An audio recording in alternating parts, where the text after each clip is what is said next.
All right. Welcome in. Welcome into our keynote speech. And per Lauren's request, we're doing it again.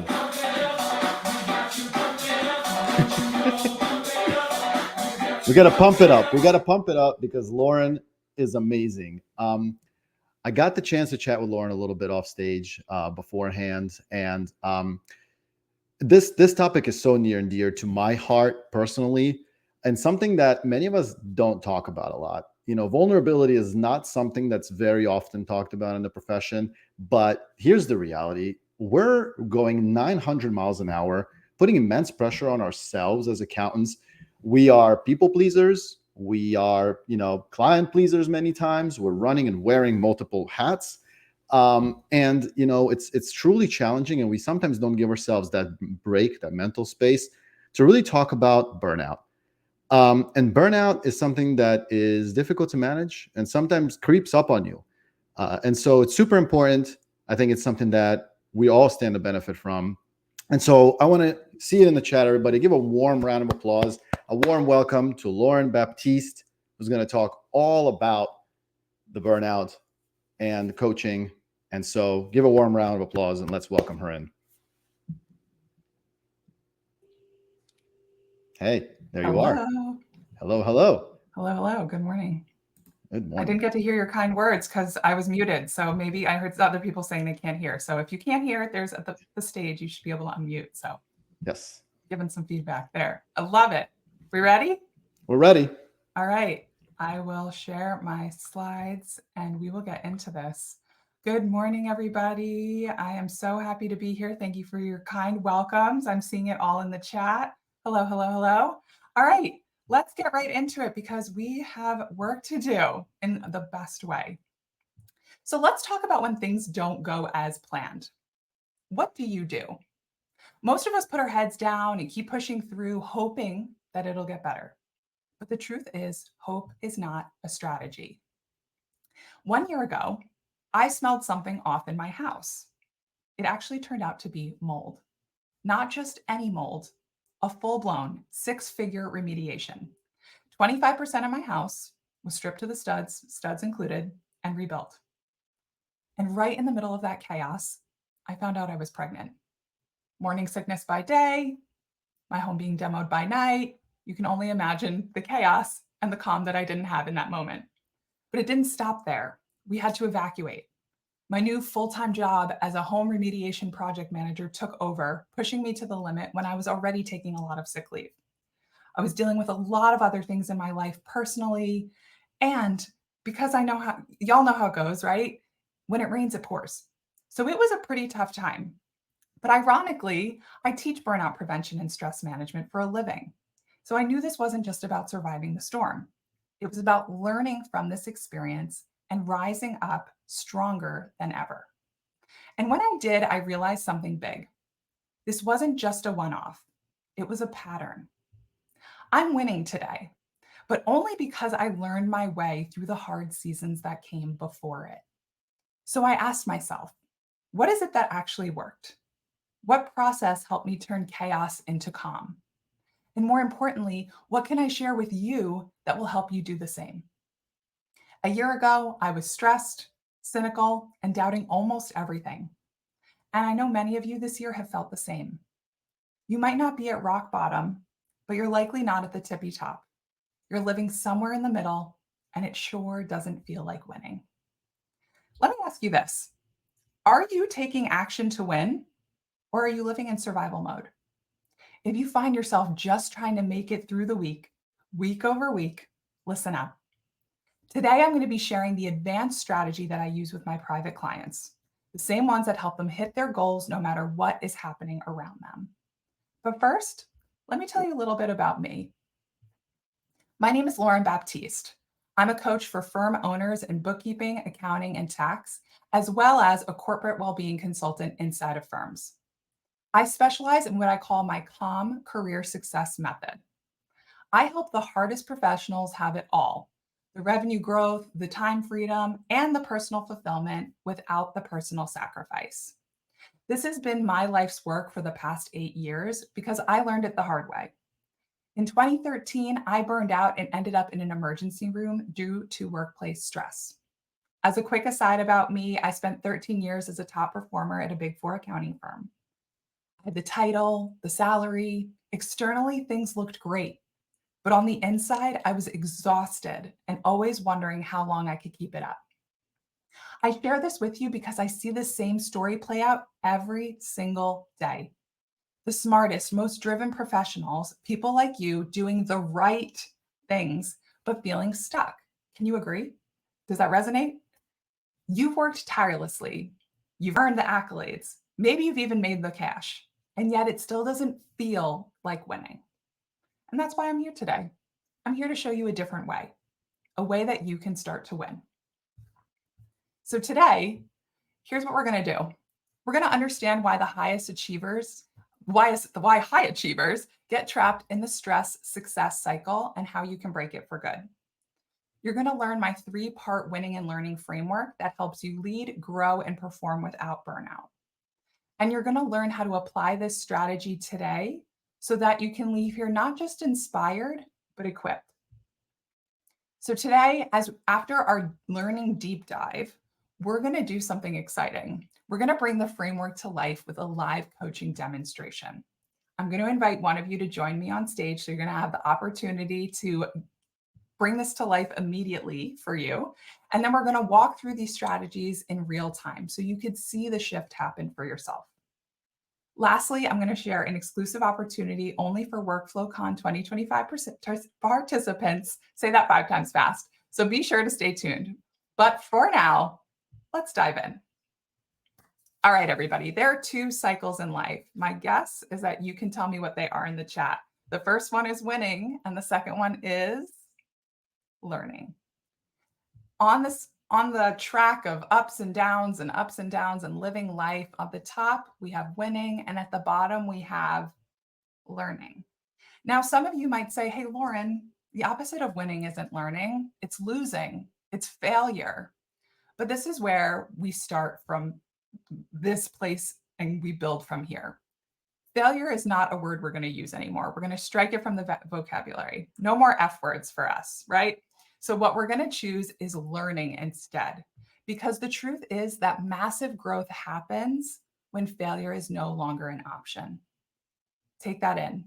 Massive growth happens when failure is no longer an option. So if we can strike the F word from our vocabulary, we can put ourselves in a position for growth. If you have to drop right now, I tell you that is enough to help move the needle for you. But I'm going to make sure that you get even more. So let's keep going. There are 2 ways to think about these cycles of winning and learning. There's the skills that you develop on your way up when you stop retrofitting your happiness around your life. And then there's the value of taking thoughtful action. Now that we know that we're either winning or learning, we can work with this. So as we go through the ups and downs of life, we have 3 different phases that we're going to dive into. The first is winning.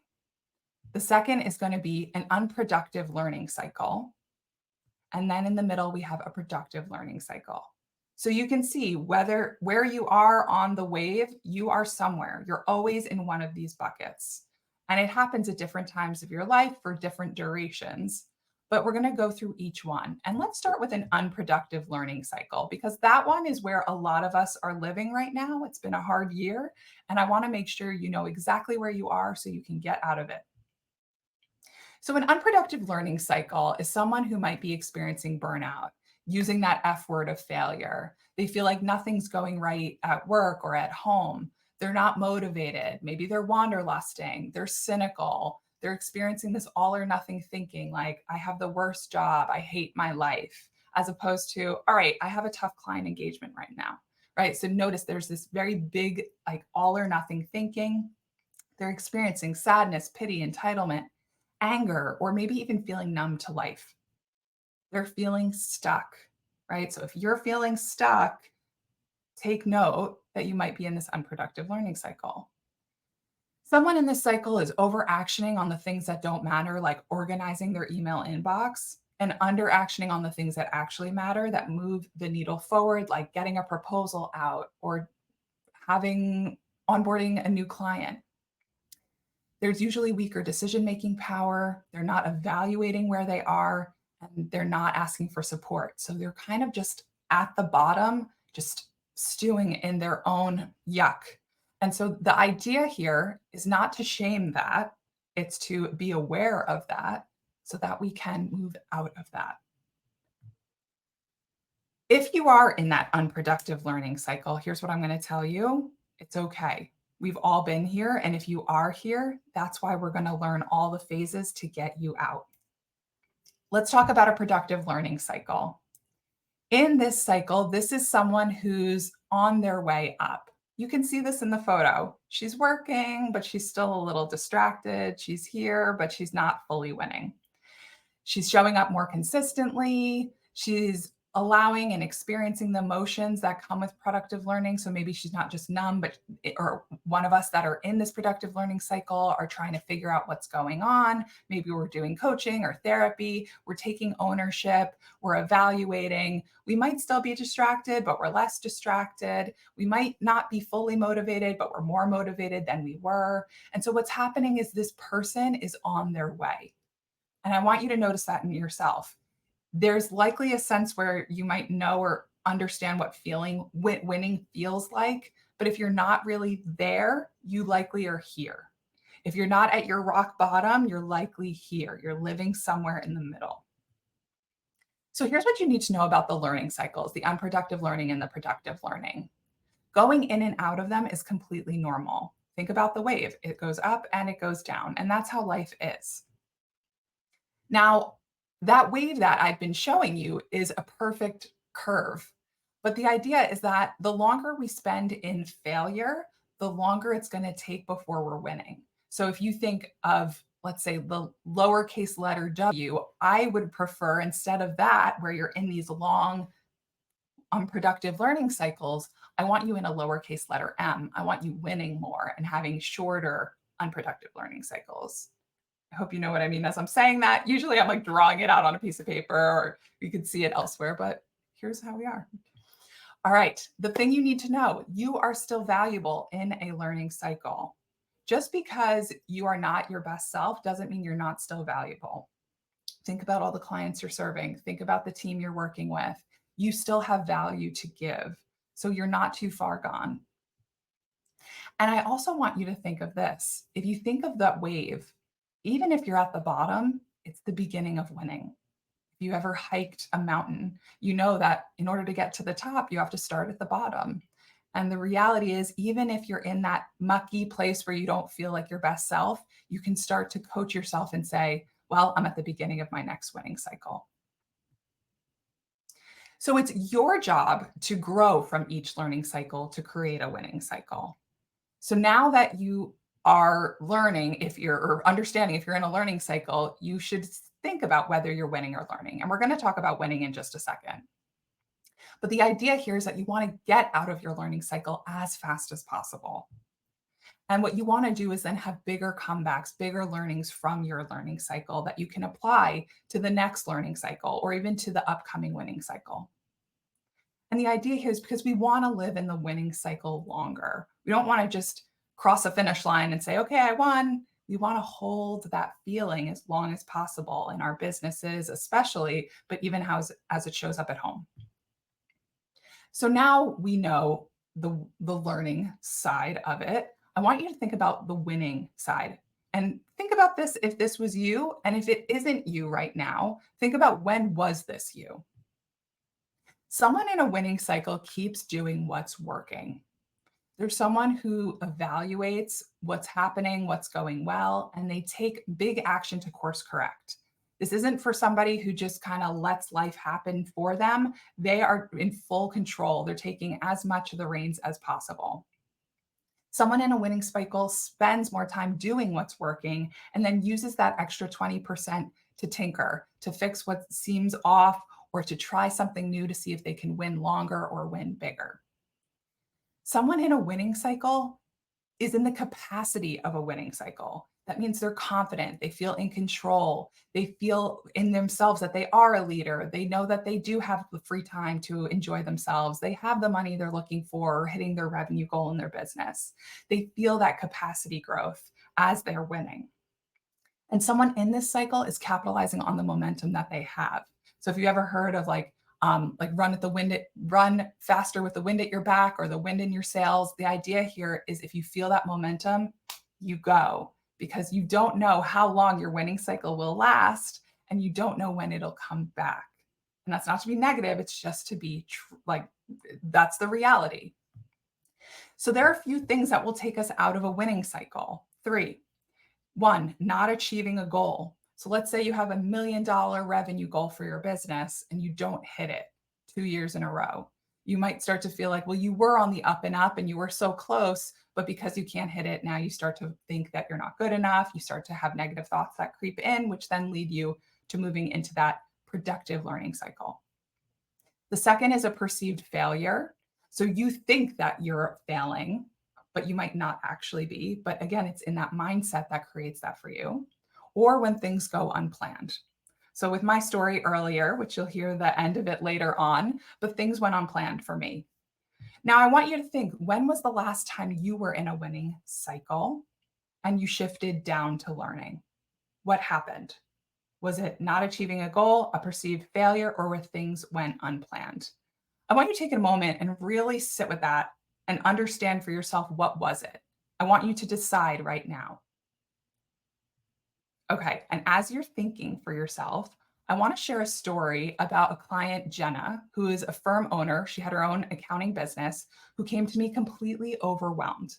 She had lost 2 major clients, and she filled the gap of those 2 big clients with 26 little clients to make up the difference. She was working every weekend just to catch up, and she found herself delaying payroll for herself and her employees. She was so embarrassed. She said to me, "I'm great with ideas, but I can't seem to execute." She was not achieving her revenue goal, and thus she found herself in an unproductive learning cycle. By the end of our time together, her life and her business completely transformed. Her margins grew to 68%, and for the first time in her 10-year business, she took a 3-month paid sabbatical to Europe with her family. And her firm didn't fall apart. It actually continued to do well while she was away. Now that's what winning looks like. So I want you to take a moment and really understand, what cycle are you in? Are you in a winning cycle, a productive learning cycle, an unproductive learning cycle, or are you not sure? Here's the thing. If you're not sure, round down. So if you're like, maybe I'm productive or unproductive, mark yourself as unproductive. If you think you're maybe winning or maybe productive learning and you're not quite sure, again, round down. The idea here is when we round down, it's easier to climb back up than to put ourselves in a position where we're barely hanging on. So round down, it'll be easier to climb. Now, I told you it was your job to work from winning, learning to winning, but it's my job to teach you how to do that. So we're going to go through step by step so that you have what it takes to move through. So let's start with somebody who was feeling like they're at the bottom in that unproductive learning cycle and they're going to move to a productive cycle. Here's the way I want you to think about this. 1% improvement a day. Not big shifts, not grandiose gestures. I want you to move small steps consistently. So what's going to happen is you failed, right? I throw that in quotes because we're not using that word anymore. But let's say it feels like failure, because I know when I speak to a lot of you, you say that. You're like, it feels like it just feels that way. So, okay. So I want you to honor that, know what it is, and I want you to evaluate what didn't go well. Let's say we still have that $1 million goal. Well, what didn't go well?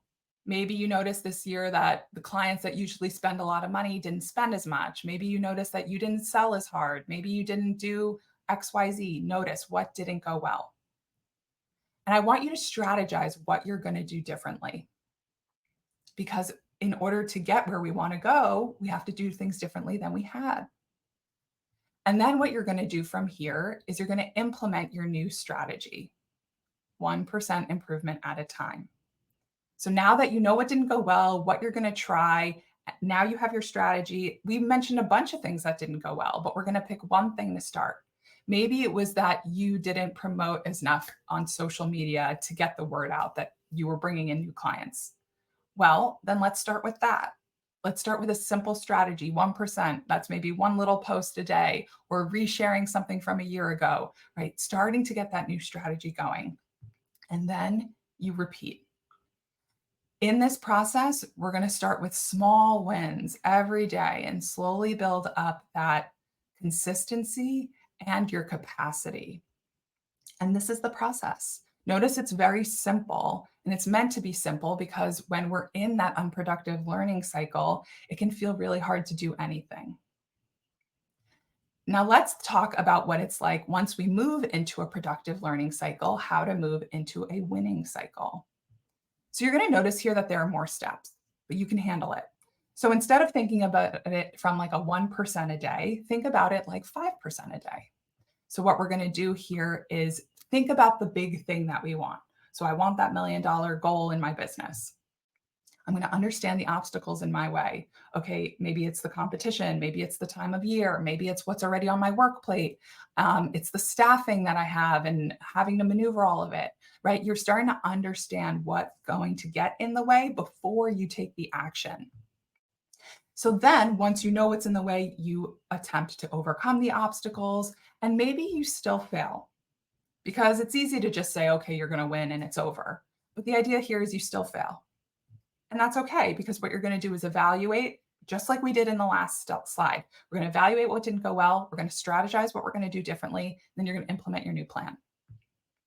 From there, you're going to repeat, taking everything learned into the new attempt. So you're not just doing one thing at a time. Maybe you bring on 2 or 3 different things. You now are bringing in a social media person to help you get that word out. You are working with your team and training them more so that they can be self-sufficient. Notice how you're taking everything into consideration into that new attempt. And what happens is as you do that, you're building the skill, you're building the wisdom, you're becoming a better version of yourself that can be more equipped and prepared for the winning cycle. And so as you're doing this, you're learning a lot more about yourself, about what you can do, if you have success and tolerance, what you're experiencing each step of the way. But likely what it will do as you start to notice momentum is that you're going to have a greater confidence, and then you're going to cross that finish line. You're going to hit that goal. You're going to have your $1 million business if that's what your goal is. So here's how you stay in a winning cycle. If you're in one, which I know there always is a percentage of you that are there, which is great. The idea here is to keep it going.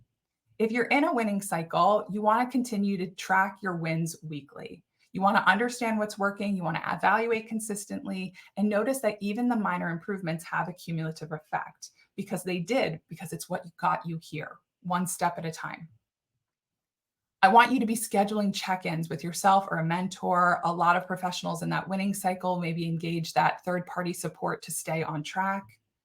You'll also ask for help early. A lot of times when we're in an unproductive learning cycle, we have thoughts about asking for help. Someone in a winning cycle, think about a CEO of a multi-billion-dollar company. They have a board of directors. You need to ask for help early. Don't wait for burnout or until you're buried to get what you need. And when you start to feel things slip, reset, go back to what worked. And then also just remind yourself that one bad day, one bad month, one bad interaction with a client doesn't erase the progress that you've made. Don't let it be the perceived failure. So you have to catch yourself before you let yourself slip. Start fresh tomorrow. The goal here is not perfection. I know we have a lot of perfectionists in the house. I'm one myself, or I'm a recovering perfectionist, but it's about maintaining your efforts to maximize your success through and through. If you can be a little easier on yourself, I promise your winning cycle will actually last longer. It feels counterintuitive. You think when I'm perfect, it'll last longer. But the truth is, when you let that go, you will actually do much better, much longer.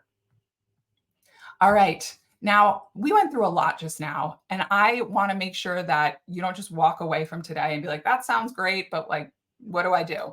Here's a step-by-step workbook for whichever phase you're in. It's going to walk you through from unproductive learning to productive learning, from productive learning to winning. So I think everyone knows how to do the QR code thing now, but take a picture. I'm going to move very quickly off this slide. So I'll give you 5 seconds. You can take your camera out, you can scan the picture, and you will have this sent to your inbox. This is also in the resources, so you can find it there as well. All right, moving on in 3, 2, 1. All right. Now we're going to move into practice and action. I love this part. This is where we're going to move into live coaching. A few things. If you want coaching, I want you to use the raise your hand feature and be ready to turn your video or your mic on. I want to invite someone who's feeling ready to level up, but feel like they're hitting a wall. Maybe it's burnout, maybe it's the revenue goal, maybe it's that constant feeling of I'm doing everything right, but it's still not enough, right? There's a lot of things we can coach on in here. But we're going to walk through the same process I use with my private clients, and I'm going to show you in real time how to shift from failure to winning. And don't worry, because I know I can only pull one of you out of 4,800 who have registered. If you can't get coached, I promise you, you're still going to get a lot of value by hearing the experience from your colleague, because there's a good chance that what they're experiencing will resonate with you too. All right, we ready? Jenny, welcome to the stage. Hi, thanks for having me. I'm I so wasn't happy you're expecting here. to be on today, but this is great, Lauren. I'm excited. Amazing. Well, I'm really happy you're here. Tell us where you're from. Tell us what you do, and let's dive in. So I am in Tacoma, Washington, just outside of Tacoma. I own Construct Bookkeeping. We're a firm that's been in business for almost 6 years now, and I have a team of 5, including myself. And we Amazing. do bookkeeping, payroll, Department of Revenue filings, all of that for construction contractors specifically. Okay. So what's going on? Where are you? If you came on stage, so where are you on the wave? Are you in unproductive, productive, or are you winning? I feel like I'm probably in the productive phase, Okay. I would say. And what's holding you back? Like, what made you raise your hand? I feel like I'm not present enough for my team, or maybe giving them the training or guidance that they need.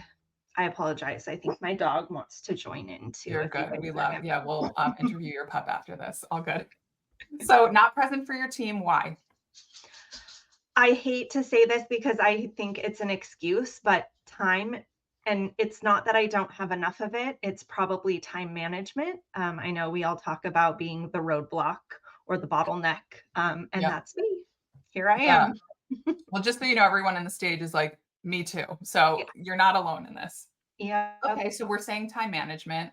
Let's say Mhm. you're a let's give another theory. It could be time Okay. management. What else could it be? Probably some limiting beliefs. I know that I get in my head sometimes, and it could be I'm maybe afraid of what that next level looks like. Mm. Getting a little deep here today. I wasn't expecting this. And anything else? No, not that I can think of here on stage. Okay. Thank you for sharing. Okay. So it's resulting, so it sounds like you have a thought around there's a subliminal thought, but it's a real thought. Sounds like that leveling up is actually like, how does it make you feel? Is it like scary? Is it just like something intimidating? Is it vulnerable? Like, what comes up for you? It does seem a little bit scary. It also seems vulnerable. There's probably some imposter syndrome there. Like, Mhm. should we just kind of stay where we are, stay this size? Is advisory the right, next move type of thing? So I have a package that I'm looking at adding in for 2026, and it's exciting, but it also, puts me out of my comfort zone. So Mm, so good. Okay, I'm just taking a couple notes so I can keep track. Okay, this is really good. So now that you're sharing, like there's that imposter syndrome of what growth would give you. It feels a little scary. It probably feels uncomfortable, right? Most of us in very that imposter useful. syndrome can agree with that. And so the actions you're taking are you're waffling between, do I launch, or like, do I, put that product out? Don't I? Do we go big? Don't we? And it's creating indecision. Indecision erodes at our confidence. Yeah. And then that erosion of our confidence keeps us small, keeps us safe, and we don't move. Because it feels comfortable. Mhm. Feels comfortable here. Yeah. So we can choose to stay comfortable in an uncomfortable situation because we know we're made for more. Or you can decide to grow, also uncomfortable, but like move through the threshold. Mhm. Do you feel like you want to move through the threshold? I don't know because I have had some struggles in hiring and finding team members. I'm so blessed right now. I feel like I have this amazing team. And that next step up, I'm like, okay, well, we would probably have to bring on other team members. And that seems a little bit scary too. Mm-hmm. So I'm nervous about that. And that might be part of kind of what's holding me back or have reservations because I've had some hard hires in the past, which I mean, those were great learning experiences, but maybe are making me a little gun shy. Mm-hmm. Okay. So now what we're going to do, this is great, right? And in 5 minutes, we're getting a story of what's happening, why it's holding you back. And what's the, just so we can all hear it, what's the opportunity cost by not doing this? Is it money? Like, it sounds like there's growth opportunities. Like, what are we missing out on? I think reaching my full potential is the biggest thing because I'm fairly comfortable from, a revenue standpoint, what I'm paying myself, what I'm paying my team. But it's definitely that opportunity reaching my potential. Hmm. Why is that important to you? Well, I feel like career-wise, I grew up in a hustle culture.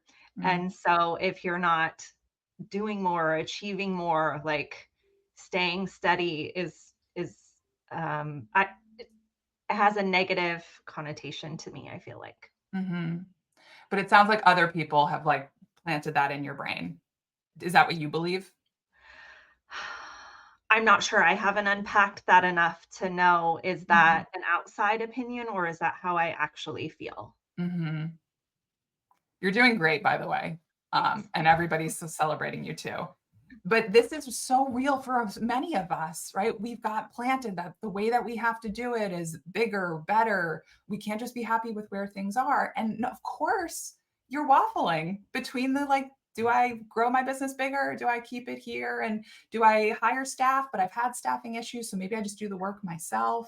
So the a little bit of the perceived fail is like or is the opportunity cost of like not fulfilling your potential. And right now you're keeping yourself small. And by keeping yourself small, you're not allowing yourself to really win. Mhm. But you have two choices. You can choose to go big in the business and figure out the hiring thing and slowly build. Maybe it's not launching in early 2026, but maybe the goal is like September or October and like figuring out the first 6 months of the year to get the staffing mix Mhm. right. Yeah. Or option two, which is usually the road less traveled, be really proud of yourself about what you've created, where you are, and stay. That that is such a good point, and I feel like so many of us, we don't sit with that because we're always like, "Well, what's the next thing? What's the next accomplishment?" And I never sit and look back and be like, wow, every year except for last year, I haven't doubled in size. Like that's huge. Do I want to double in size again? Like, how did that feel? How did that go? So I think you're so right. We don't sit with that. And as business owners, it's lonely. It's an island over here, and we don't congratulate ourselves on those wins that we've had. 5 years ago, had I looked back on where I am now, like what would that version of me think of where I am now? And Mhm. so maybe taking some time to reflect on that. That's Oh, I'm big. like, I'm like literally getting chills over here. I'm like, but that's so real. How often do we actually give ourselves a like I call it like a steady year as Hmm. opposed to a growth year, right? Every year I've been doubling my revenue year over year and I'm killing it. I'm winning, but I might be killing myself. Like, what if your Hmm. goal for 2026 was make the same amount of money but do it easier? Yeah, That's a win. that is a win. All It's a right. very measurable goal as well. I love that. I love it. Like, this is it, guys. This is winning. So I want you to hear Jenny's story. Like, I see all the comments in the feedback, and I see chills. I'm having them too. And this is what's so powerful. Jenny, you get to sit with the decision of, Mhm. I can win according to what other people think I should be doing and trying to double my revenue again, and that hustle that's created with it. Or I can really own what I've created for my business and for my people and for all of that. And that's winning. That's true. All right. Yes. Do you Well, feel thank you, complete for now? Lauren.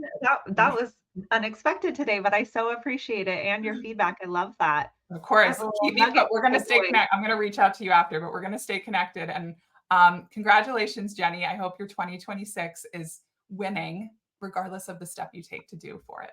All Thanks, right. Lauren. I appreciate it. Of course. Of course. All right.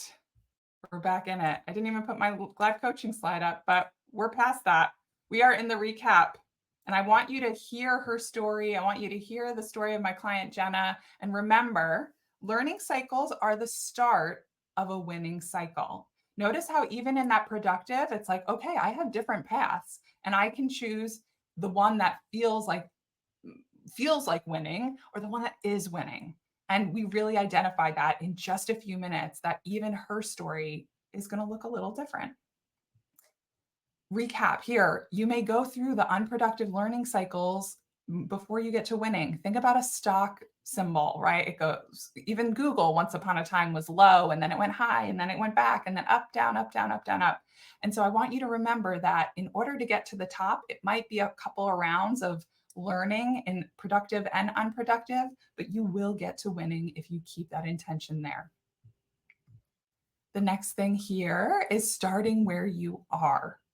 Don't try to pretend that you're somewhere else. So that's why we said round down if we weren't sure, because starting where you are is going to get you there the fastest. And then the last point here is you are still valuable in a learning cycle. Remember that. Even if you feel like, oh, I'm in a productive learning cycle, but I have teams or I'm struggling with this, you are still valuable. Notice that she's still valuable in her business and that all of you still have something to give and to offer. And just keep that in mind. Now, I want to share one more story with you about a client, Bethany, who came to me.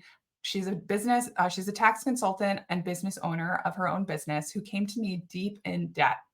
Her staff were underperforming, her clients weren't paying, and even though she wanted a family and a life outside of work, she had no idea how it could be possible.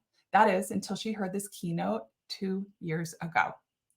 Fast forward 18 months, Bethany rebuilt her business from the inside out. In our work together, she added roughly $270,000 in annual earnings. That's year over year. She doubled her profit margins. She saves now 15 hours a week, and she works 3 days a week, raising her newborn baby, and she's making more money doing it. Now, if that's not a win, I don't know what is. Bethany's story is proof that you too can earn more, work less, and have a business that actually works for you. And Jenny, I hear that for you too, right? That is possible for you as well. All right, guys, what you've heard today isn't theory. You can see how real it is and what's possible for you. And the time to make it real starts now. This wraps up the teaching section of today's event. Now, we're going to move into the taking action phase of the event, the part that separates the people who keep learning from the ones who start winning. The best way to guarantee your firm's success in 2026 is by starting with you.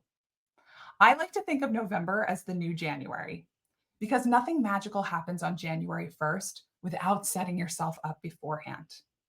If you were in a learning cycle on 12/31, that won't suddenly flip when the clock strikes 12, but it can shift when you start now. Think of it this way. Every single day that goes by is an opportunity to improve your chances of winning at work and at home. Waiting on mastering this skill, however, is waiting on hitting that next big revenue goal or having a team that actually makes your life easier, or the ability to take an extended guilt-free sabbatical without things falling apart. Waiting to develop this skill means waiting for the results that winning creates.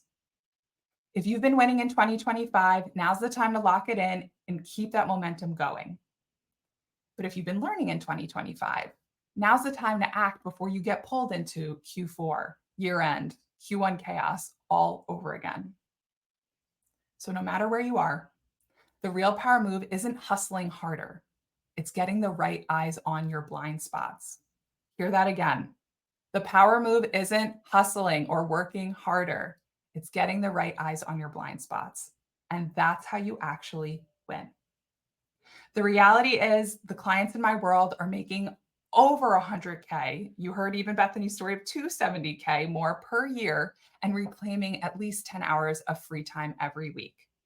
They didn't wait for a new year. They decided to win. Now it's time for you to stop waiting and to start winning. Let me show you how. My coaching program, Freedom, is broken down into 4 simple steps for every part of your winning journey. These steps are clarity, action, leadership, and momentum. I call it my calm career success method. In the program, you get to learn this process using my proven format, and the speed in which we move is 100% catered to you. We go at your pace, and I meet you where you're at. You're going to learn so much about yourself, about your business, and you're going to understand exactly why you've been learning for so long. And together, we're going to map out a path to get you winning. My coaching program, Freedom, is 6 months long, but the value you'll receive will be relevant for the rest of your life. Now, today, because you're here at WorkflowCon, I have a special exclusive opportunity just for you. You're going to get the opportunity to have a 60-minute decision-making call with me. This is something I don't often give to an audience this big, but I'm feeling really good about this time of year. I'm feeling really good about this keynote. I'm really excited to give to you. And so this is an opportunity, because the truth is there's nothing more powerful or more freeing than being able to make a decision.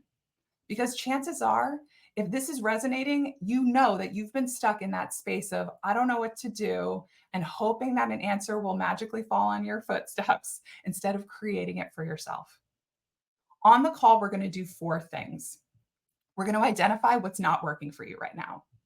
We're going to clarify what it is that you want in 2026. We're going to map out the exact steps for you to get there. And then you're going to decide if working together is that right next step for you. This is not a casual chat. This is your opportunity to have a clear, confident, convicted decision about what comes next for you and your career. So for WorkflowCon attendees, I cleared my calendar as much as I could this morning for you. So there are new spots on my calendar, and here's how you could take advantage. On the lower right-hand side of your screen, there should be a button that says Start Here. You can click that, or you can scan the QR code here, and you will go to a form that has my calendar and a brief form that asks you a couple questions to see if you're the right fit for the program. When you jump on the call, we're going to discuss the 4 steps I just mentioned: what's working, what's not working, map it out, and if coaching is right for you.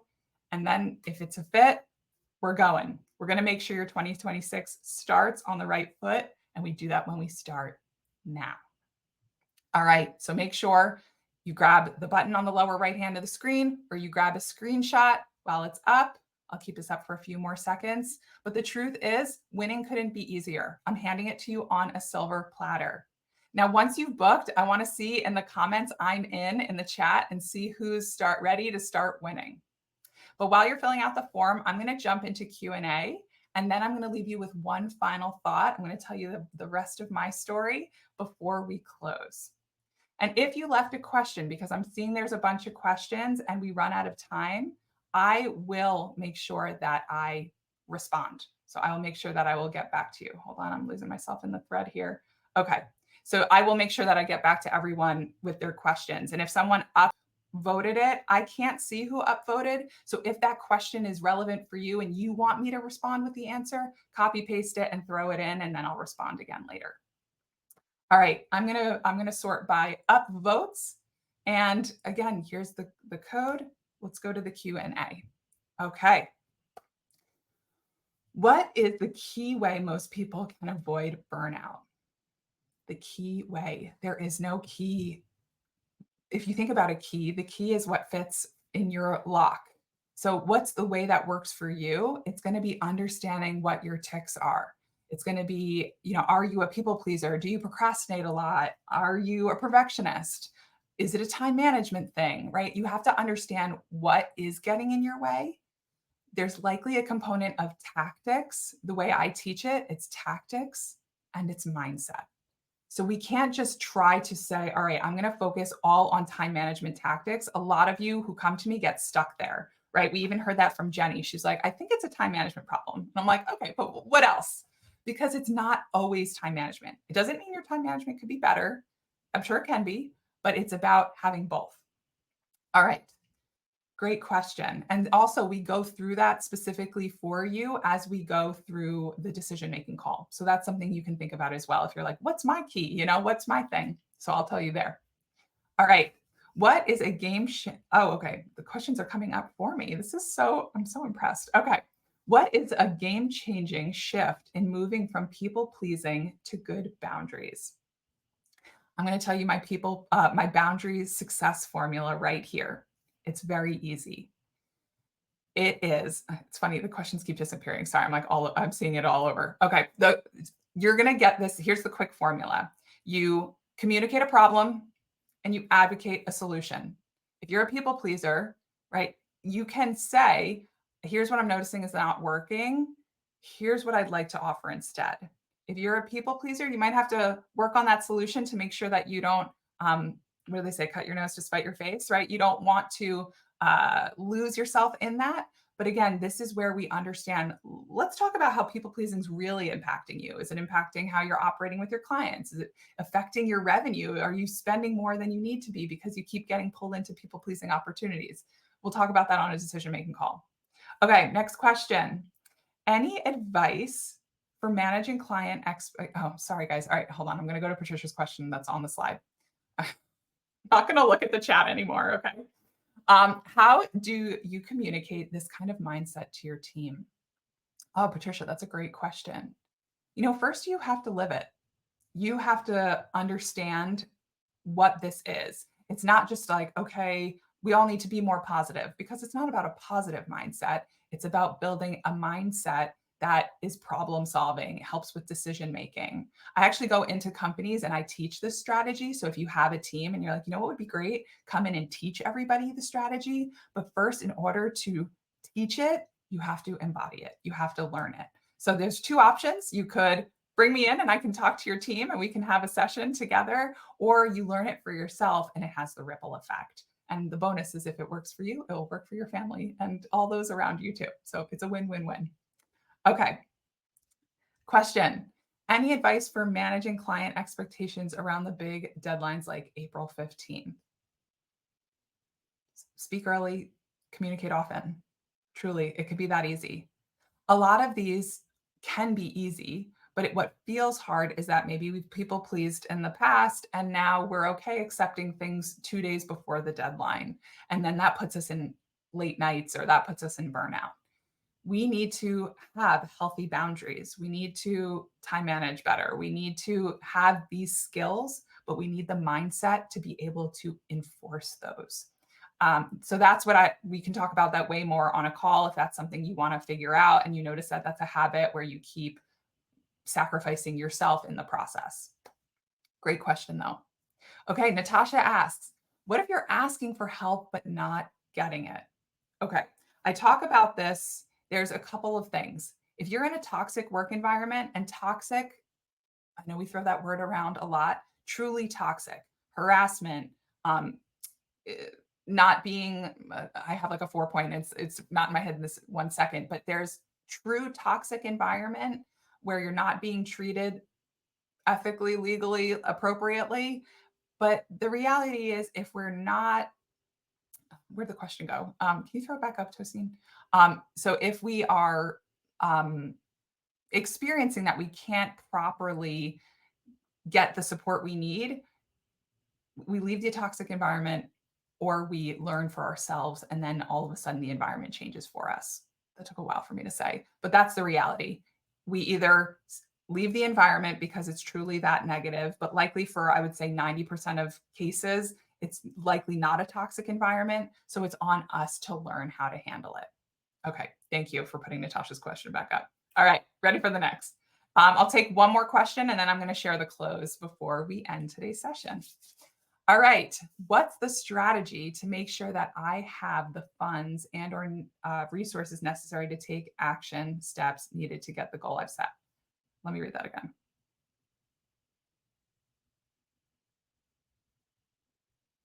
Okay, I would need to know your goal. I would need to know the action steps. So the strategy, right? This is where a decision-making call would be a great opportunity for you, Stephanie, to really figure out how do we build that strategy. So we could figure out the funds or the resources. That's always, that's the easy part, but it's understanding the strategy and making sure that the strategy is what's going to get you to hit your goal. When it hits your goal, it doesn't matter, right? So if you've ever, let's say your air conditioner broke, your air conditioner might break, but you're going to replace it regardless of the funds because it's the summer and it's hot. So if you know that you need support, you need to believe it as much as you need an air conditioner in the summer, that you need coaching and you need coaching support. So you'll figure out the funds and you'd figure out the support that you need. All right, because we're coming at the end, I'm going to hold questions. If you have questions, throw them in the chat. I'm going to beg the team to make sure that I can get an opportunity to see who asked me what, so I can respond to each of your questions individually. But I do want to jump to the slides, and I want to go to first, if I didn't answer your question, and let's say you don't hear from me in the chat, but you should, but in case you don't, or let's say you leave today and you have follow-up, check in with me. You can send me an email, lauren@akalowawellness.com. You can find me on LinkedIn, Facebook, Instagram. I'm even on YouTube. I'm everywhere you are. So here's your chance. Take a screenshot, or you can grab this in the resources, but here's my information. And if you downloaded the resources, you will get more information from me following this. I have some other goodies that are going to be coming to you, to WorkflowCon attendees, just because you were here today. So I have other things that are coming over email. So make sure you download the resources in the resources file. But let's Hi, Lauren. Can you answer this one last question, please? I feel like people will find it valuable. Sure. Okay, so let's see.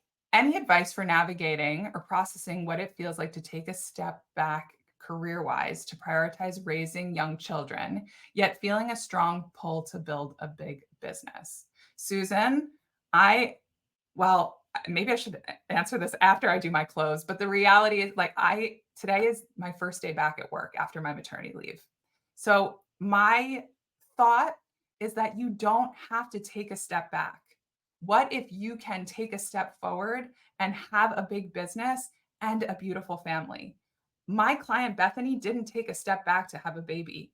We worked on her business to get it in the place where she could then have her baby without guilt, without feeling strained, without the pressure. So I hope that question for Susan and for everyone else who's listening, maybe like moms to be or parents who want kids, or people that are like, I can't have it all. No, we don't have to take a step back. We don't do that in my world. We take steps forward together, but we're strategic about what step is first. So let me tell you the end of my story, because I think this might resonate with you, because here we are 1 year later. I was in a learning cycle. And in that moment, I made the decision to move forward one day at a time, 1% at a time. At first, it looked very messy. While I was pregnant and renovating my home, I was experiencing a major nausea. I was ugly crying on the couch. I was logging a lot of hours watching Netflix. And I was also on the phone with a ton of vendors, doctors, insurance reps. And honestly, I was wondering how I'd be able to pull it all together. But 1%, one day at a time, the effort started to snowball. I moved from unproductive learning to productive learning. And I moved from productive learning to winning. I reframed how I set my goals. I redefined what failure meant. And I started to expect the unexpected. I anticipated that things would go off plan, but I trusted myself that I could handle it because I had the tools. Today, as a new mom, transitioning back to work in the real world, in my mold-free home that you all get to see today, I can tell you that I took thoughtful action every single day, and it made all the difference. So here's what I want you to remember. If you're in a learning cycle, I've been there. We've all been there. You're not too far gone. Everything can shift in an instant when you make one small but intentional decision. And just think, 1 year from now, because of that one small decision, you're not just surviving, you're winning. Thank you, everybody.